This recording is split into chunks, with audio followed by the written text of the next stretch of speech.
Defense Ministry said both sides had suffered casualties but said numbers were not confirmed. The militants seized the Somali army base about 550 kilometers west of Mogadishu in a region near Kenya's border. The Kenyan soldiers were from the AU peacekeeping force AMISOM. An AMISOM spokesperson said Al-Shabaab had exaggerated the death toll. Al-Shabaab has been driven out of major strongholds in Somalia. But the group, which is aligned to Al-Qaeda, said that it took over the base after a suicide bomber rammed its gates and also controlled the town, capturing nearly 30 trucks and armoured vehicles. The battle is still ongoing. Well, we cross now to East Africa, where we join our correspondent who's in Nairobi, Sarah Kimani. Sarah, thanks very much for joining us. Can you bring us up to speed with what we know at this hour? Good evening, Peter, from Nairobi. What we know now is that several of them, indeed, Kenyan Defense Forces soldiers have been killed in Somalia today. The number is still not known because Al-Shabaab says they killed at least 63 soldiers. The Kenyan government remaining mum on the numbers. AMISOM this evening releasing a statement saying that indeed there were casualties and there were injuries, but saying that those numbers are still being verified, not giving any numbers. In Kenyan President Uhuru Kenyatta issuing a statement saying that the killings were heartbreaking. All right. Do we know if there were any civilian casualties in this area? It is not clear now to tell whether there were any civilian casualties, but what we know is that there were casualties on both sides, the side of the Al-Shabaab militants and also the side of the Kenya Defense Forces. There are also other casualties from the Somali National Army.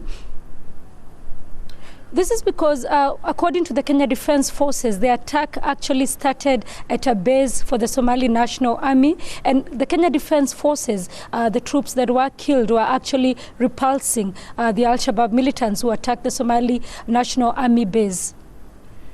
This must be quite a shock to Kenyans who are learning of the news now.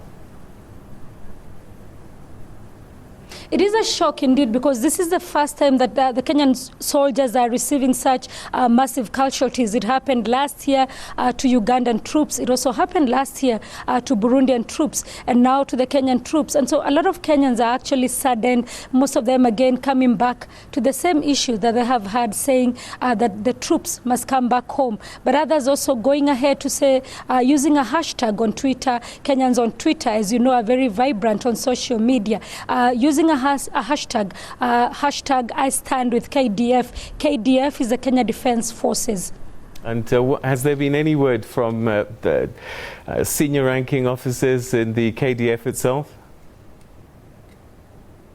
Well, the Kenya Defense Forces has spoken through the Commander-in-Chief, that is President Uhuru Kenyatta, who has termed it heartbreaking. But he also said that the Kenyan soldiers, he called them patriots in uniform, saying that they have paid the ultimate price. But he also said that the government will avenge the deaths of these soldiers, saying that their blood will not be shed in vain.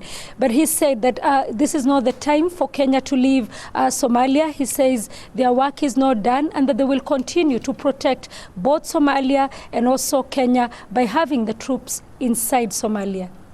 What do you think the president meant by avenging the deaths of these soldiers? Because the Kenyans were there as part of an AU force, a UN force, AMISOM, weren't they?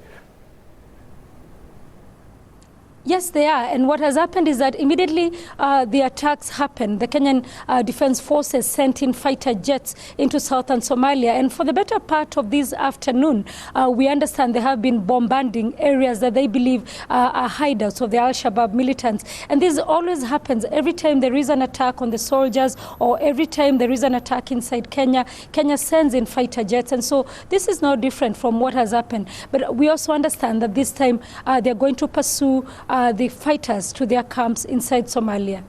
All right, Sarah, we're going to have to leave it there, but it's certainly a story that we'll continue to follow. Thanks very much for joining us. That's Sarah Kimani, who's our reporter in Nairobi.